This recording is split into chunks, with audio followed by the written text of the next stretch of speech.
इस राज्य में अगर कोई व्यक्ति किसी की आत्मा बिहार में बेहतर विकल्प के लिए सबसे ज्यादा में जो बेहतर विकल्प की परिकल्पना या चाहत रखने वाले जो लोग हैं उसमें श्री बाबू सबसे ऊपर होंगे।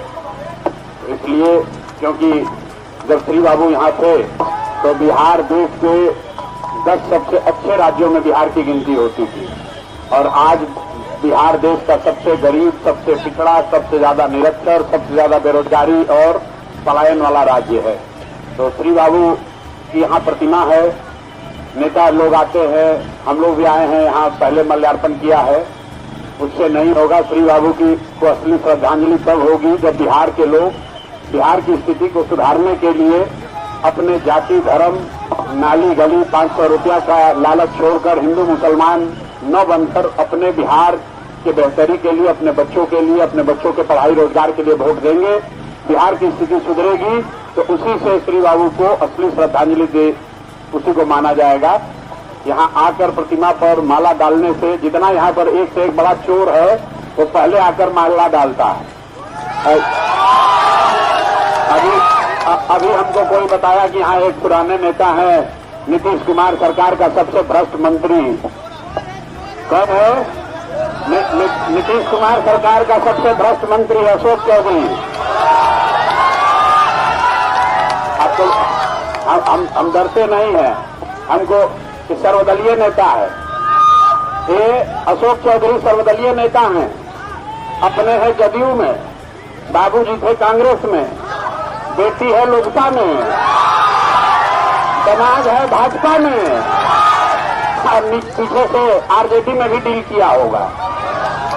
तो सर्वदलीय नेता है और 200 करोड़ रुपया का संपत्ति खरीदा। प्रेस कॉन्फ्रेंस किए तो हमको धमकी दिया कि हम मानहानि का मुकदमा कर देंगे।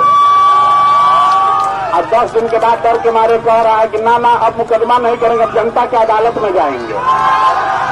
तो जनता की अदालत में भाई साहब आए हैं बरबीघा में और अभी हम घुसे हैं तो लोग कह रहा भैया बहुत पैसा बांट रहा है।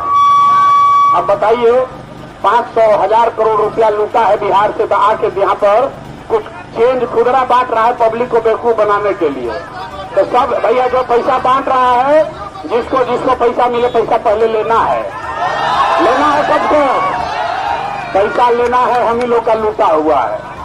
जो कुछ तो कम से कम निकाले इसके खजाना से, नामी बेनामी बहुत पैसा बनाए हैं, तो इनसे पैसा लेना है। लेकिन जिस दिन वोट देने जाना है उस दिन इतना जोर से ठोकिए कि अब एगो फर्जी डिग्री लगा के प्रोफेसर बने हैं 60 साल की उम्र में। तब इनको हम लोग विधायकी से मुक्त कर दिया जाए कि अब कॉलेज में जाकर ही पढ़ाना शुरू करें। तो बेकार बिहार सरकार से सैलरी भी ले रहे हैं। बिहार का युवा बेरोजगार है, ये भाई साहब एमएलए भी है, मंत्री भी है और प्रोफेसर भी रहेंगे। यही कब परीक्षा दिए पता नहीं चला। 57 साल की उम्र में पटना यूनिवर्सिटी में प्रोफेसर हो गए।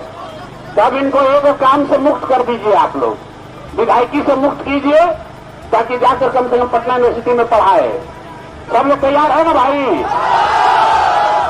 सर्वदलीय नेता अशोक चौधरी का इंतजाम यहाँ होना चाहिए ना? जोर से जरा बोलो भाई, होना चाहिए कि नहीं होना चाहिए? होना चाहिए कि नहीं होना चाहिए? तो जरा जोर से बोलिए जय बिहार। श्री बाबू की प्रतिमा यहाँ है, इनको साक्षी रखकर बोलिए जितने भ्रष्टाचारी हैं इनको जेल जाना चाहिए कि नहीं जाना चाहिए?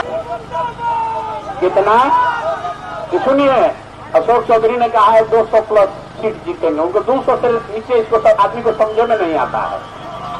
संपत्ति का भी घोटाला किया तो 200 करोड़ का संपत्ति खरीदा है। तो बिहार की गरीब जनता खाने के लिए तरस रही है।